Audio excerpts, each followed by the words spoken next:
और शाहरुख खान को भी पिटाई लगाएंगे, जो बचा सकता है बचा लेगा, देख ले। At 9 crore and 20 lakh, KKR Mustafizur Rahman. Kolkata Knight রাইডার্সের বেগুনি জার্সিটা এখন আর কোনো খেলার পোশাক নয়, ওটা এখন ভারতীয় ক্রিকেট বোর্ডের নোংরা রাজনীতির জীবন্ত দলিল। খেলার মাঠকে যারা রাজনীতির কুরুচিপূর্ণ মঞ্চ বানাতে চায় তাদের গালে সোপাটে থাপ্পড় দিয়েছে বাংলাদেশ। এতদিন ভারতীয় ক্রিকেট বোর্ড বিসিসিআই মনে করত তারা যা খুশি তাই করবে, আর প্রতিবেশী দেশ হিসেবে বাংলাদেশ শুধু নীরবে সেই অপমান সহ্য করে যাবে। কিন্তু ঢাকার বাতাস এখন বদলে গেছে, আর জবাবটাও এসেছে বাঘের থাবার মতো। মুস্তাফিজুর রহমানকে দল থেকে বাদ দেওয়ার ঘটনাটি এখন আর কোনো সাধারণ ক্রিকেটীয় সংবাদ নয়, এটি এখন বাংলাদেশের জাতীয় আত্মমর্যাদা এবং 16 কোটি মানুষের আবেগের উপর সরাসরি আঘাত। আর এই আঘাতের জবাব দিতেই বাংলাদেশ সরকার নিয়েছে কঠিন সিদ্ধান্ত, যা শুনে কাঁপুনি ধরেছে মোদী সরকারের। ক্রীড়াঙ্গনের ইতিহাসে এমন ঘটনা বিরল, যেখানে একজন বিশ্বসেরা পেসারকে শুধুমাত্র তার জাতীয়তা এবং ধর্মীয় পরিচয়ের কারণে দল থেকে বাদ দেওয়া হয়। কিন্তু ভারত ঠিক সেই জঘন্য কাজটি করে দেখিয়েছে। মুস্তাফিজুর রহমান, যার কাটার এবং স্লোয়ারের জাদুতে পুরো ক্রিকেট বিশ্ব বুঁদ হয়ে থাকে, তাকে কেকেআর স্কোয়াড থেকে ছেঁটে ফেলার সিদ্ধান্তটি নেওয়া হয়েছে সম্পূর্ণ অক্রিকেটীয় কারণে। পারফরম্যান্স নয়, ফিটনেস নয়, বরং উগ্র সাম্প্রদায়িক গোষ্ঠীর চাপে পড়ে ভারতীয় ক্রিকেট বোর্ড কেকেআর কর্তৃপক্ষকে এই নিচু মানের সিদ্ধান্ত নিতে বাধ্য করেছে। আর এখান থেকেই শুরু হয়েছে আসল খেলা।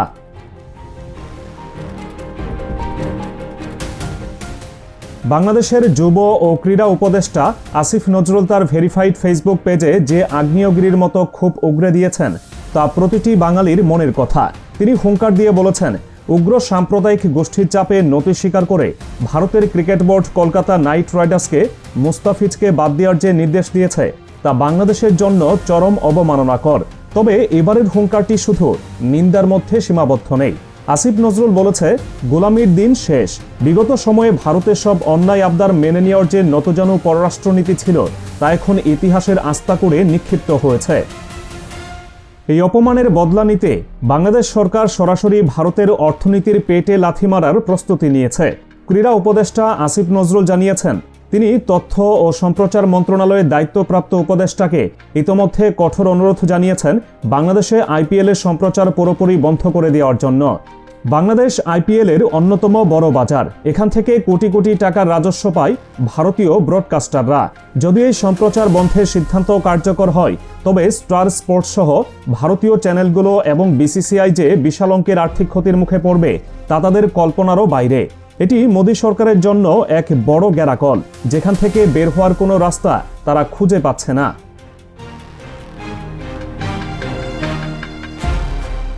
2026 সালের ফেব্রুয়ারিতে ভারতে অনুষ্ঠিত হতে যাওয়া আসন্ন টি-20 বিশ্বকাপের মেগা ইভেন্ট নিয়েও এখন দেখা দিয়েছে ঘোর অনিশ্চয়তা। আইপিএলের এই ঘটনা বুঝিয়ে দিয়েছে ভারতের মাটি এখন আর বাংলাদেশের জন্য নিরাপদ নয়। যে দেশে ঘরোয়া লিগের একজন বাংলাদেশি খেলোয়াড়কে রাজনৈতিক প্রতিহিংসা শিকার হতে হয়, সেখানে জাতীয় দল খেলতে গেলে তাদের নিরাপত্তা কে দেবে? এমন প্রশ্ন জনগণের। আসিফ নজরুল এই বিষয়টি অত্যন্ত বিচক্ষণতার সাথে আন্তর্জাতিক মঞ্চে তুলে ধরছেন। তিনি জানিয়েছেন, বিবিসিকে ইতোমধ্যে কড়া নির্দেশনা দেওয়া হয়েছে আইসিসির কাছে একটি বিস্তারিত চিঠি লিখতে। চিঠির ভাষা হবে অত্যন্ত ধারালো। সেখানে উল্লেখ থাকবে ভারতের বর্তমান পরিস্থিতি এবং উগ্রবাদী গোষ্ঠীগুলোর দৌরাত্ম্যের কারণে বাংলাদেশ জাতীয় ক্রিকেট দল কলকাতা বা মুম্বাইয়ের ভেন্যুতে খেলতে মোটেও নিরাপদ বোধ করছে না। তাই বিশ্বকাপের ম্যাচগুলো ভারত থেকে সরিয়ে শ্রীলঙ্কায় আয়োজন করার আনুষ্ঠানিক দাবি জানানো হবে। এটি ভারতের ক্রিকেট বোর্ডের গালে এক অকল্পনীয় চড়। বিশ্ব ক্রিকেটের মডেল দাবি করা ভারত যদি তাদের মাটিতে একটি দলের নিরাপত্তা নিশ্চিত করতে না পারে, তবে তাদের বিশ্বকাপ আয়োজনের যোগ্যতা নিয়েই প্রশ্ন উঠে যায়। শ্রীলঙ্কায় ভেন্যু সরানোর এই প্রস্তাব যদি আইসিসি গ্রহণ করতে বাধ্য হয়, তবে আন্তর্জাতিক অঙ্গনে ভারতের সম্মান ধুলোয় মিশে যাবে। বিষয়টি নিয়ে শুধু ক্রীড়াঙ্গন নয়, গর্জে উঠেছে দেশের সাংস্কৃতিক অঙ্গনও। অন্তর্বর্তীকালীন সরকারের সংস্কৃতি বিষয়ক উপদেষ্টা ও আন্তর্জাতিক খ্যাতিসম্পন্ন নির্মাতা মোস্তফা সরোয়ার ফারুকী বিষয়টিকে আখ্যায়িত করেছেন ন্যাক্কারজনক হিসেবে। তার বক্তব্যে উঠে এসেছে গভীর রাজনৈতিক বিশ্লেষণের ছোঁয়া। ফারুকী বলেছেন, এই সিদ্ধান্ত ঘৃণার রাজনীতির এক কুৎসিত প্রতিফলন। খেলাধুলা যেখানে সীমানা ভুলে মানুষকে এক করে, সেখানে ভারত বিভাজনের বিষ বাষ্প ছড়িয়ে দিচ্ছে। তিনি মনে করিয়ে দেন, সম্প্রতি ভারতে সংখ্যালঘু সম্প্রদায়ের উপর যে বর্বরোচিত নির্যাতন চলছে তা নিয়ে বাংলাদেশ সরকার আগেই গভীর উদ্বেগ প্রকাশ করেছে। মুস্তাফিজকে বাদ দেওয়ার ঘটনাটি সেই একই ঘৃণাস্রোতের অংশ কিনা তা খতিয়ে দেখা এখন সময়ের দাবি। যখন একজন সংস্কৃতি উপদেষ্টা এবং একজন ক্রীড়া উপদেষ্টা একই সুরে কথা বলেন, তখন বুঝতে বাকি থাকে না রাষ্ট্রযন্ত্র এই বিষয়টিকে কতটা গুরুত্বের সাথে নিয়েছে। ফারুকী আরও বলেছেন, দুই দেশের জনগণের আবেগকে আঘাত করার অধিকার কারও নেই, কিন্তু ভারত বারবার সেই সীমালঙ্ঘন করে যাচ্ছে। মুস্তাফিজকে বাদ দেওয়া মানে শুধু একজন খেলোয়াড়কে বাদ দেওয়া নয়, এটি বাংলাদেশের অস্তিত্বকে অস্বীকার করার শামিল। আর তাই এই ঘটনার প্রতিবাদে সোচ্চার হওয়া প্রতিটি নাগরিকের নৈতিক দায়িত্ব।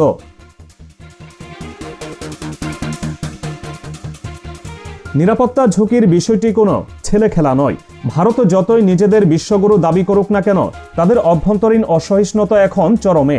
অতীতে পাকিস্তান দল ভারতে খেলতে গিয়ে যে ধরনের হুমকির মুখে পড়েছিল, এবার বাংলাদেশ দলের সামনেও সেই একই শঙ্কা। কলকাতা এবং মুম্বাই যে দুটি ভেন্যুতে বাংলাদেশের খেলা হওয়ার কথা, সেখানে উগ্রবাদী সংগঠনগুলোর প্রভাব মারাত্মক। এমন পরিস্থিতিতে আমাদের ক্রিকেটাররা যদি মানসিকভাবে বিপর্যস্ত থাকেন বা হোটেল থেকে মাঠে যাওয়ার পথে কোনো বাধার সম্মুখীন হন, তবে তার দায় কে নেবে? আসিফ নজরুলের বক্তব্য অনুযায়ী বাংলাদেশ কোনো ধরনের ঝুঁকি নিতে প্রস্তুত নয়। প্রাণের মায়া এবং জাতীয় দলের সম্মান, এই দুটি জিনিসের সাথে কোনো আপোষ চলে না। তাই আইসিসির কাছে পাঠানো চিঠিতে শুধু অনুরোধ নয়, প্রচ্ছন্ন হুঁশিয়ারিও থাকবে। সোশ্যাল মিডিয়া থেকে শুরু করে চায়ের আড্ডা, সবখানেই এখন প্রতিবাদের ঝড়। সাধারণ মানুষ দাবি তুলেছে, যে দেশ আমাদের সম্মান দেয় না, তাদের খেলা আমরা দেখব না। আইপিএল বয়কটের ডাক এখন গণজাগরণে রূপ নিয়েছে। যদি তথ্য ও সম্প্রচার মন্ত্রণালয় আইপিএল সম্প্রচার বন্ধ করে দেয়, তবে ভারতীয় বিজ্ঞাপনী সংস্থাগুলো বাংলাদেশে তাদের বাজার হারাবে। এটি কেবল খেলার মাঠের লড়াই নয়, এটি এখন অর্থনৈতিক যুদ্ধের রূপ নিচ্ছে।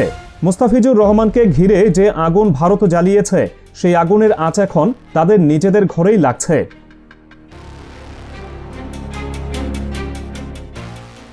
বিসিসিআই ভেবেছিল মুস্তাফিজকে বাদ দিলে বাংলাদেশ চুপ করে থাকবে, তবে তারা নতুন বাংলাদেশের পালস বুঝতে ভুল করেছে। আসিফ নজরুল যেভাবে মেরুদণ্ড সোজা করে দাঁড়িয়েছেন, তা বিসিসিআইয়ের কর্তাদের রাতের ঘুম হারাম করে দিয়েছে। গোলামির দিন যে আসলেই শেষ, তা বাস্তবে প্রমাণিত। বাংলাদেশ এখন চোখে চোখ রেখে কথা বলে। প্রয়োজনে আন্তর্জাতিক ক্রিকেট কাউন্সিল বা আইসিসির দরজায় কড়া নেড়ে নিজেদের অধিকার আদায় করে নিতেও বাংলাদেশ এখন পিছপা হবে না। এদেশ দেখিয়ে দিয়েছে, সম্মানের প্রশ্নে কোনো ছাড় নেই। আইপিএল বন্ধের প্রক্রিয়া এবং বিশ্বকাপের ভেন্যু সরানোর দাবি, এই দুটি পদক্ষেপের মাধ্যমে ভারত বুঝতে পারবে তারা কার সঙ্গে পাঙ্গা নিয়েছে। আত্মমর্যাদা বিসর্জন দিয়ে আর কোনো সম্পর্ক নয়, তা সে ক্রিকেট হোক বা কূটনীতি। মোদী সরকার এবং তাদের ক্রিকেট বোর্ড এখন নিজেদের পাতা ফাঁদে নিজেরাই আটকে গেছে।